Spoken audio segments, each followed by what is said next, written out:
Hi, everyone. Damon Knox, your 2023 SFAR president, here to start off Member Appreciation Month. Really want to thank you for your time today and being here and supporting the association, as well as being here to be informed as to what's actually going on at the association. And as informed members, you can go out and best service your clients and the community in general. So we thank you for your time and commitment to being here. I want to start up with a really quick run of what things are going to look like for you today. I'm going to have about 5 minutes of speaking. Next, we're going to go into a couple of videos from Cheng and Mary Jung from our government affairs team. Then Mark Dickow will present his treasurer's report, and then we'll do a deep dive with Walt Baczkowski into what's going on at the association from the association level.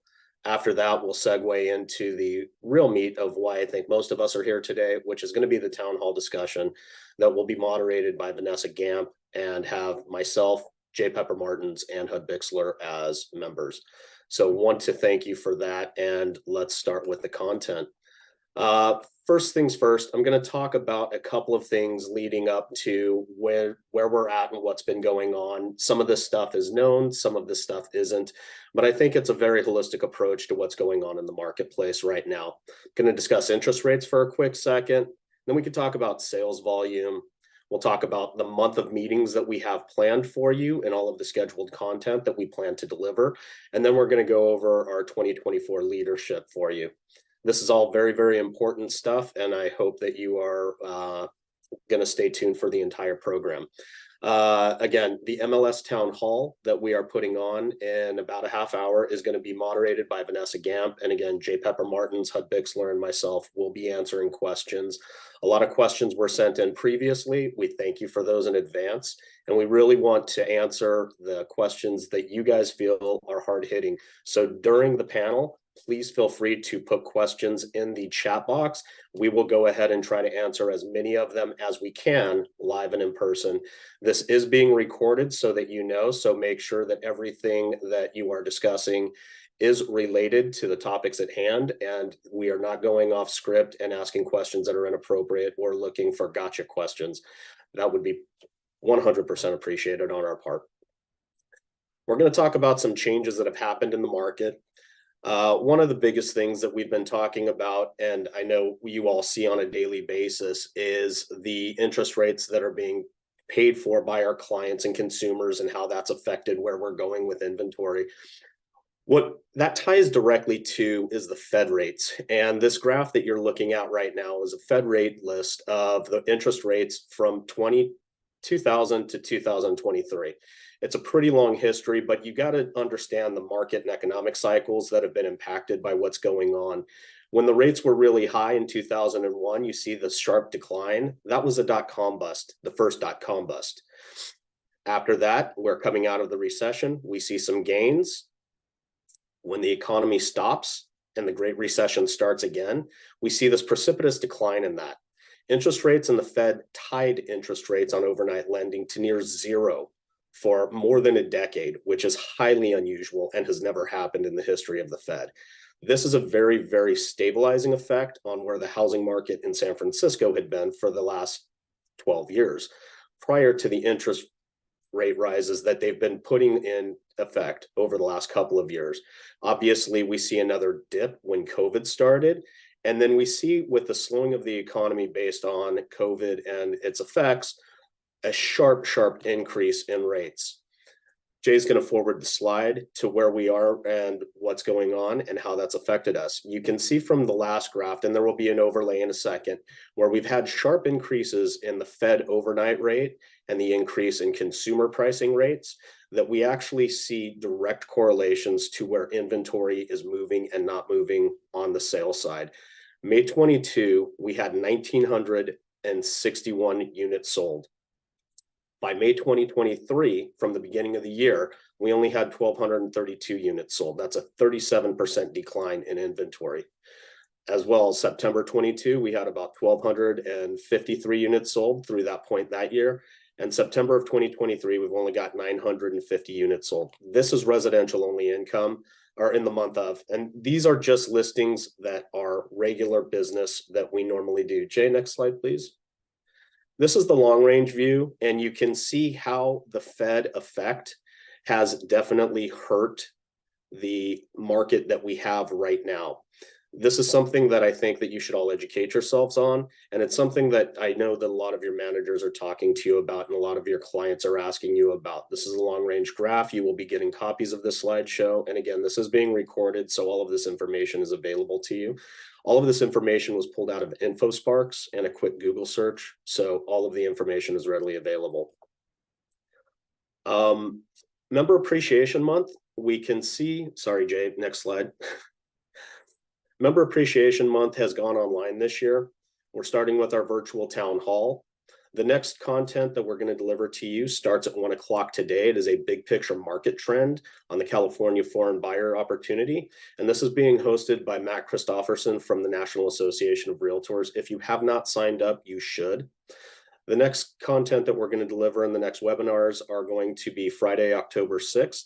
From 11:15 to 12:15, Ashley Klein and Jeannie Grove from Nixon Peabody are going to discuss condo conversion coming back and the effects that it'll have on you. After that, 2:15 to 3:15, we're going to talk about advancing fair housing in the Bay Area. Stephen Menendian is an amazing, amazing fair housing advocate and scholar from UC Berkeley, and he will be leading the discussion in that practice of fair housing. Next slide, Jay. On Thursday, October 12th, a week from now, 11 to 12, we've got Jeff Wu and Adrian from Warble Bond Dickinson discussing buying and selling tenant occupied properties. And then we're also going to have on that day a role of women in leadership in real estate. And this is a normally Woman Up program that is going to be provided to you free of charge. We've got some heavy hitters on the female side of the industry, and we've got Sabrina Brown, former president of WCR for the California Association of Realtors. We've also got Vanessa Bergmark from Red Oak Realty, Hillary Saunders from SIDE, and Nancy Robinson from Christie's International Real Estate. This is going to be moderated by Vanessa Gamp. And then on Friday the 13th, we've got Hud Bixler and Jay Pepper Martins again doing the final content, and that is going to be from 1 to 2, and that is an MLS update. A lot of the stuff that's going to be in that update will also be here today. So let's get on with the programming, and let me introduce you to our new leadership team. Next year's president for 2024 is Vanessa Gamp. President-elect is Stephen Wong. The treasurer for 2024, continuing his 2-year term, is Mark Dickow. And reinstalled as our CEO is Walt Baczkowski. Up next, we're going to hear from Jay Cheng and Mary Jung from Government Relations, Mark Dickow, and then Walt Baczkowski. Thanks for joining today, and we look forward to a great content program. Hi, everybody. My name is Jay Cheng. I'm your Deputy Director for Government Affairs. My job is to do politics so you can do your business. My goal is to create a positive legislative and political environment for you to buy and sell homes. We have yet another crazy election cycle coming up in 2024. Not only do we have a banner U.S. Senate race, we have a slew of local and state races that will have a huge impact on the future of our city and our industry. I want to give you a brief preview of what next year has in store. First, just 6 months from now, in our March 2024 primary election, we have a critical State Assembly District 19 race. For the first time in over a decade, that seat, Assembly District 19, will be open. Assembly District 19 covers the west side of San Francisco, Daly City, and Colma. The California Association of Realtors and the San Francisco Association of Realtors is proudly supporting Supervisor Catherine Stefani for that seat. She has been a strong ally of realtors and our industry. She has always supported homeownership. She has stood strong and consistent on public safety. She's been a lone rational voice on the Board of Supervisors for economic policy. Hers is the voice we need in Sacramento right now. She has served a solid 2 terms on the Board of Supervisors, and thus moving up in this seat gives her a chance to accelerate her leadership. She's facing stiff opposition for the seat, and so it is incredibly important that you know to support Catherine Stefani for State Assembly District 19. Second, in November 2024, a year from now, we will be facing yet another statewide ballot measure attempting to repeal the Costa-Hawkins Rental Housing Act. It is critical that you join us in fighting this ballot measure and defeating it at the ballot. This statewide ballot measure will dramatically expand rent control to new construction and single-family homes. It will eliminate the prohibition on vacancy control, allowing cities to force property owners to maintain rent control levels even after a tenant has moved out. This is the third time in 4 election cycles that this measure has been put on the ballot. We defeated this in 2018, and we defeated this in 2020, but an extremist advocacy group in Los Angeles refuses to get the message. It is critical that we defeat this measure a third time next year for the benefit of our clients and for the benefit of our industry.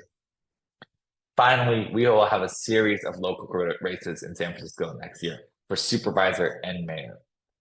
There are 6 supervisor seats up for contention on the Board of Supervisors next year, including 3 open seats. This is our opportunity to elect competent leaders to the Board of Supervisors and turn our city around. With 3 more seats on the Board of Supervisors, we can have a pro-business, pro-safety majority on the board that will move the needle in the right direction. I'm sure we've all heard that the mayor's race is also heating up, and we expect several more candidates to jump into the fray. We're watching all these races very closely, and we'll be sure to send you voter guides and recommendations to share with your colleagues and clients as these races start to come up. I know many of us are frustrated about the state of our city. I am frustrated about the state of our city. But next year is an opportunity for us to turn the page and move our city forward by electing talented and competent leaders that improve our government. I know we can address the challenges that we see on our streets and that our clients face. And so we ask you to join the association to work together to improve our city for our clients, for ourselves, and for our industry. Thank you so much for your time. Hello. The Welcome Home Project continues in our important work of helping the unhoused move into their new permanent home successfully. The Realtors founded this program in 2015, and since then we have helped over 11,000 people move successfully into permanent housing. Sadly, a third of these are children who are homeless through no fault of their own. When we think about our homeless clients, these are the people we don't see out on the streets. They're not in tents on Market Street or in the Sunset. These are the people who are doing the best that they can. They're couch surfing with friends or relatives. They're living in their cars or in RVs, or they're staying in navigation centers or in family shelters. These people have gone through enough services to make sure that they don't fall into the homelessness trap again. The program is funded by realtors in the community. 100% of our funding goes directly into the purchase of home goods. For instance, if you're moving into a single room occupancy, you would get something very similar to a dormitory kit. A new set of bedding, which would include a pillow, a set of sheets, a blanket. You'd get a set of towels, some dishes, maybe a coffee maker, all the things we take for granted every day. Our annual fundraiser will be held on Friday, December 8th at 8 a.m. at the Olympic Club on Skyline Boulevard. We hope you can join us and make someone's holidays just a little bit brighter. Tickets and sponsorship information can be found on our website at welcomehomesf.org. Thank you for listening, and we look forward to seeing you in December. Hello, everyone. I'm Mark Dickow, your 2023 and 2024 treasurer. I wanted to give you an update on the association's finances. SFAR is a nonprofit organization, so we run a very tight budget that will swing either a little in the black or a little in the red each year. Your membership dues are what keeps the organization running and keeps all the great programs, the MLS, and all the technology products at your fingertips. We are unique in that we are an association that also has its own MLS.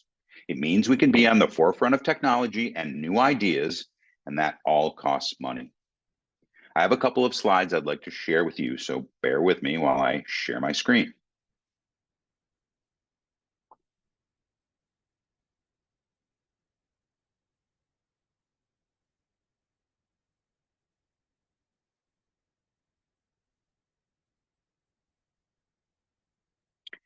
As you can see by this profit and loss sheet for 2023 so far, we have taken in about $4.2 million in revenue. 30% of that is from your association dues, which you pay at the beginning of the year. About 70% is from MLS dues and lockbox fees. Below that, you can see our expenses so far in 2023, which are around $4.262 million. About 25% of that is direct MLS and lockbox fees, which includes all applications that are member benefits like Cloud CMA, ZenList, the Dashboard, Realist, ReSAS, InfoSparks, RPR, among others. 45% of our expenses are in personnel, with the remaining 30% spread among professional services, programs, travel and meetings, and of course, our building. It looks as if we will run a deficit this year of about $70,000, but we might make some of that up before the end of the year. This next slide is our balance sheet, which shows that we have a healthy reserve with about 6 months of operating funds in the bank and investments.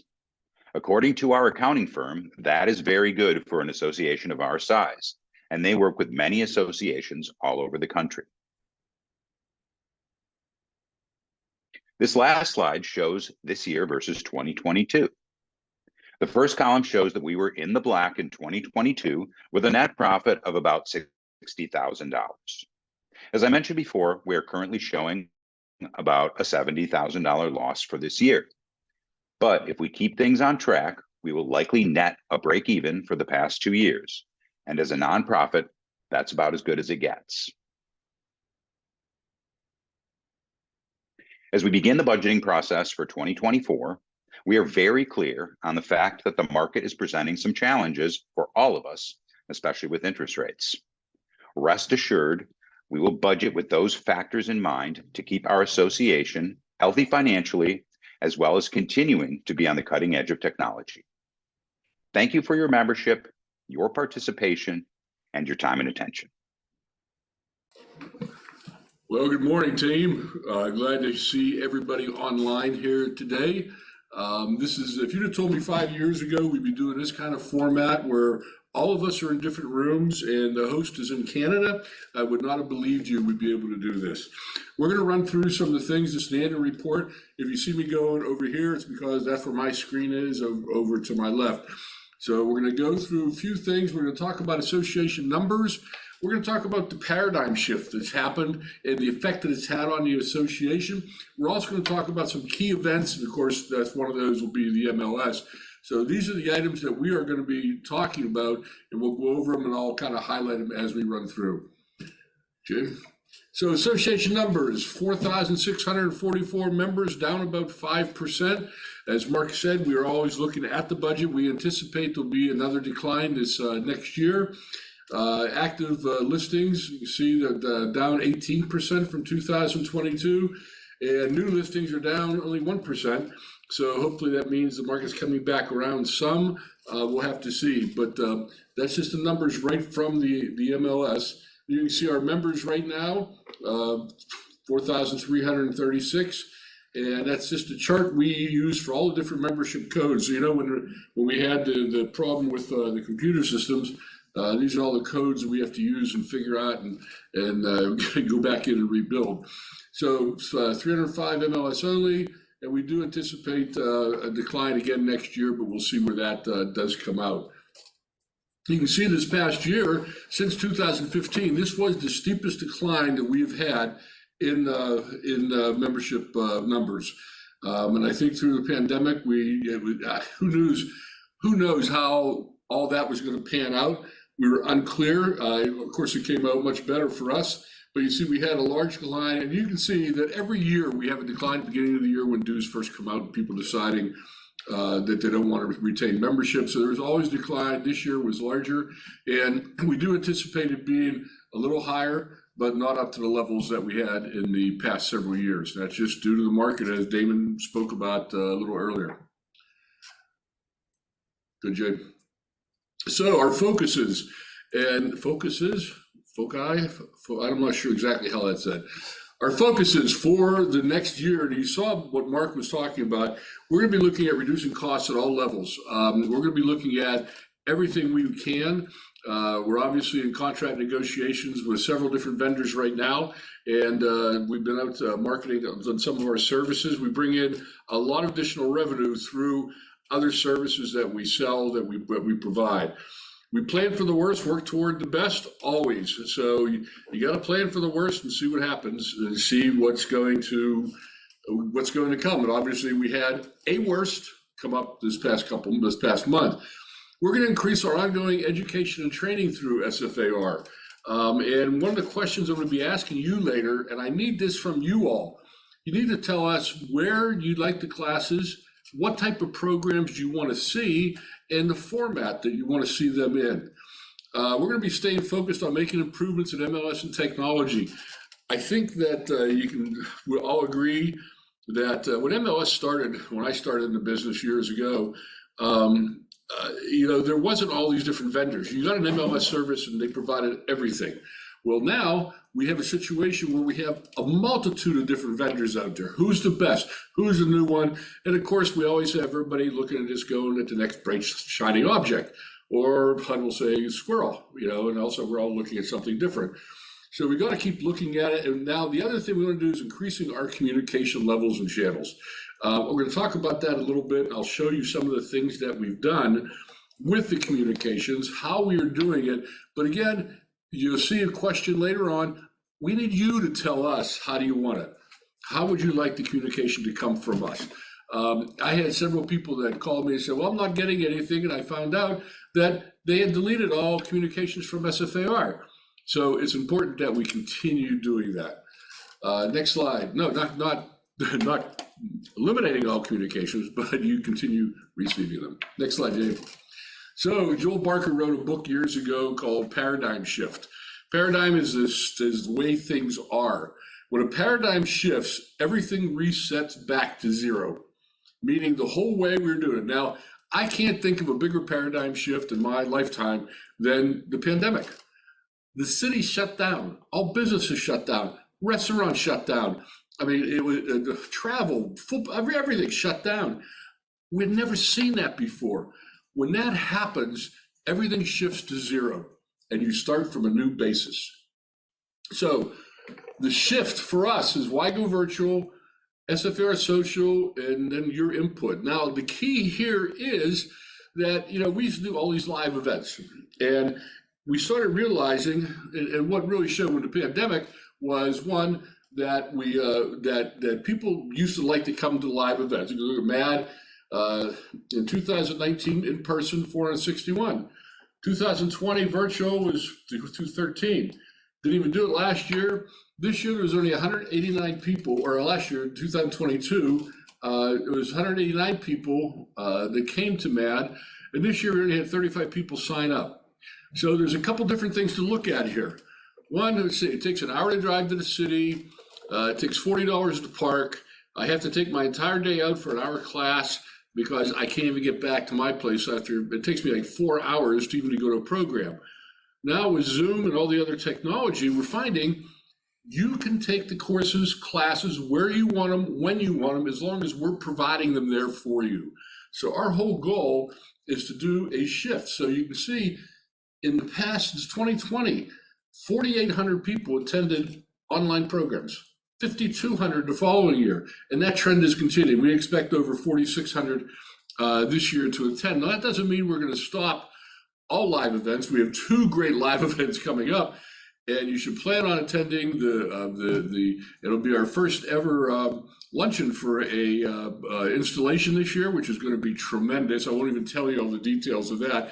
And please plan to come to the Welcome Home breakfast. It's always a lot of fun, and we're holding it in conjunction with the holiday party this year. So we have 2 events in one, and it should be a great time.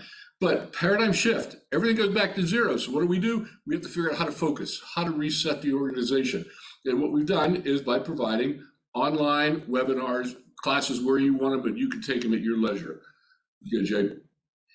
So here's just an example, and this is now, if you don't know, we have an SFAR social platform on YouTube. Now you can see the message from Damon that came out during our crises was 1,400 people viewed that. A message for the home buyer, 510 people. And you can see other ones, you can see the number of people attend. Now, the thing is, it's important to remember, these are available at any time. And Jay, you're going to show this in the next one, that what we're able to do is this is just an example highlighting some of the ones that are available to you. SFAR's new purchase agreement, 2,138 people. There's no way I could have had a class live and had 2,138 people attend. Okay, even on when you look at some of the other things, the purchase agreement, there it is, 2,138. Damon's message going out, 1,400 members viewed that. Now, these are all available to you at any time. I'm not sure exactly how long we leave them up, I think forever, but we have those available to you. And go back and look at the classes. Somebody was just asking, well, when's Dan going to do another class? Dan is going to start some new ones, but his old ones are still there. And please go back to the YouTube channel, go to SFAR Social, and view those, because they are there for you when you want them, where you want them, and come for your home, office, wherever you want to take a view of it. So we have also on our website, this is where to go to get some of the information, mysfrealtors.com, and also at the SFAR Support Center. And that's very important to be able to go to, because it will be able to get you a lot of information and give you some direct connections with us. So this is an interesting, I like the colors mainly, but I think it's really interesting to show that we look at our web content, we look at all the courses that are available. I'm going to look at the big blue one course, Rapatoni System Interruption, 14,975 views. 14,975 that had been put out there. It was available every day, and people were going back to it every day. So somebody said, well, I didn't know that message. It was there. System Interruption Recovery Guide, 5,610 views. New and improved purchase agreement, 2,400 views. But I think it's important, Damon pointed this out to me earlier today, that he said, out of all our all of our programs, the Rapatoni thing was 42% of the views that we received. But it's communications for you, available when you want to go see it. And all these programs are available. These are all still up on there right now. All still up on the website, on the YouTube channel right now. So here's an example too. Where you go, Jay? Next one. So we're all in different rooms, different places, and all over the place. And our driver is actually in Canada, so it's kind of interesting. So paradigm shift again. What we're looking at doing at the association, expand the outreach, increase our efficiency in getting the messages to you, and more diverse programs. So these are the old logos for those kind of the phone and at and everything. So let me show the next one, Jay, what we're looking at. Expanded outreach with video, increased efficiencies, and more diverse programs. Need your help. You need to tell us how and in what format you want to receive the information. Webinars, do you like this talk? Do you like a live panel like this? What information do where do you want the content to be delivered? Website, Facebook, Instagram, Zoom. Now we have the ability to text everybody also, that it gives us phone numbers. We use that very hesitantly, because if you're like me, you get tired of all the different text messages you start getting. And I don't want to be just one of many that you then delete automatically. And I kind of have an ongoing fight with CAR, because I think I get 5 or 6 emails from them every day of stuff that I really would rather not have to deal with. But here's an example of October schedule, and then this is the MLS page. So now here's where you can go through and actually be able to fill out your phone number, your contact information. That's an old picture of Jay. He had more hair back then. So you'll be able to go in and look, you'll be able to put all the additional phone information, where do you want it to be called, how you want it to be called. Please fill out that information. Next year, Jay Cheng mentioned it. Catherine Stefani is going to be running for this seat for the House, for the representative. We need her to be in there. And we have the opportunity to change this board of supervisors. We have the opportunity. We need all hands on deck. and we're going to be a lot of messaging next year. So please tell us how you want to be contacted, where we can best contact you, and how we can do that. Next one, Jay. So now let's talk about Rapatoni and the cyber attack. And so you know, definitely, Rapatoni is our vendor. They're our vendor for not only our multiple listing system, but also for our entire membership system and accounting system internally. Separate contract, separate product, but that totally went down also. So we had no ability to be able to, no ability to really do anything, change members, add members, couldn't do anything with the financials. But just so you know, here's some of the key moments in that and things you need to be aware of. So the cyber attack took place on August 9th, and frankly, by 6 a.m. Pacific on that Wednesday, everybody was down. We did not know what had happened. Rapatoni did not tell us what had happened yet, and I don't know if they were even sure as to exactly what happened. Okay, we did not know until the 11th, 2 days later. So everybody was calling us saying, what's going on? Why is the system down? Why is it not working? Why aren't you telling us anything? We had nothing to say. We didn't know. The vendor wasn't even able to tell us at that point that they had a cyber attack. They then told us they had the FBI involved, the insurance company. They're going to be doing the communications with them. Okay, so we knew then on the 11th, which was a Friday, that the system was going to be down all weekend, and we didn't know when it was going to come back. And so we put all hands on deck, and this includes HUD and Jay and your leadership, Damon. We're here at the office. What can we provide while Rapatoni's down? What can we do? So during that time, this is where we developed over that weekend. Now, I want to emphasize here, with our partner ZenList, who your board of directors decided 2 months ago, or before the attack, to go with ZenList. We already had about 400 people signed up on ZenList. So we thought, let's contact one of our other partners, ZenList, who had the database that was not corrupted. Okay. ZenList, I have to tell you, worked with us an entire weekend, and to the point where we were able to put together an emergency broker tour on the 15th, 3 days later, and 151 properties were able to be shown in broker tour. Okay. Rapatoni finally you told us that the demonstrating proof that's going to come up on the 19th, but on the 16th, one of the biggest things we did is with ZenList, and they developed this because at our request, we put together add edit. Now, right now, no other product out there, and I'm going to tell you this because we've looked, no other product has the ability to add and edit listings yet. We put together in 2 days with ZenList and HUD and Jay all working together and the whole ZenList team, the ability to add and edit listings in ZenList. What we also did was another, again, 22nd, another emergency broker tour sent out. One of the other things we did with ZenList that nobody else, and frankly, remember, there's 23 systems down across the country. We were not the only Rapatoni site affected. 23 MLS systems, over 100 associations that use management software were also down. So we're all scrambling, trying to figure out what to do. With ZenList, we were able to then go ahead and get the add edit capability, 189 properties on broker tour. And one of the other things that was also done with, and frankly, it was your team here decided, hey, we're not syndicating anything out. Contacted Zillow and Redfin and got a hold of them.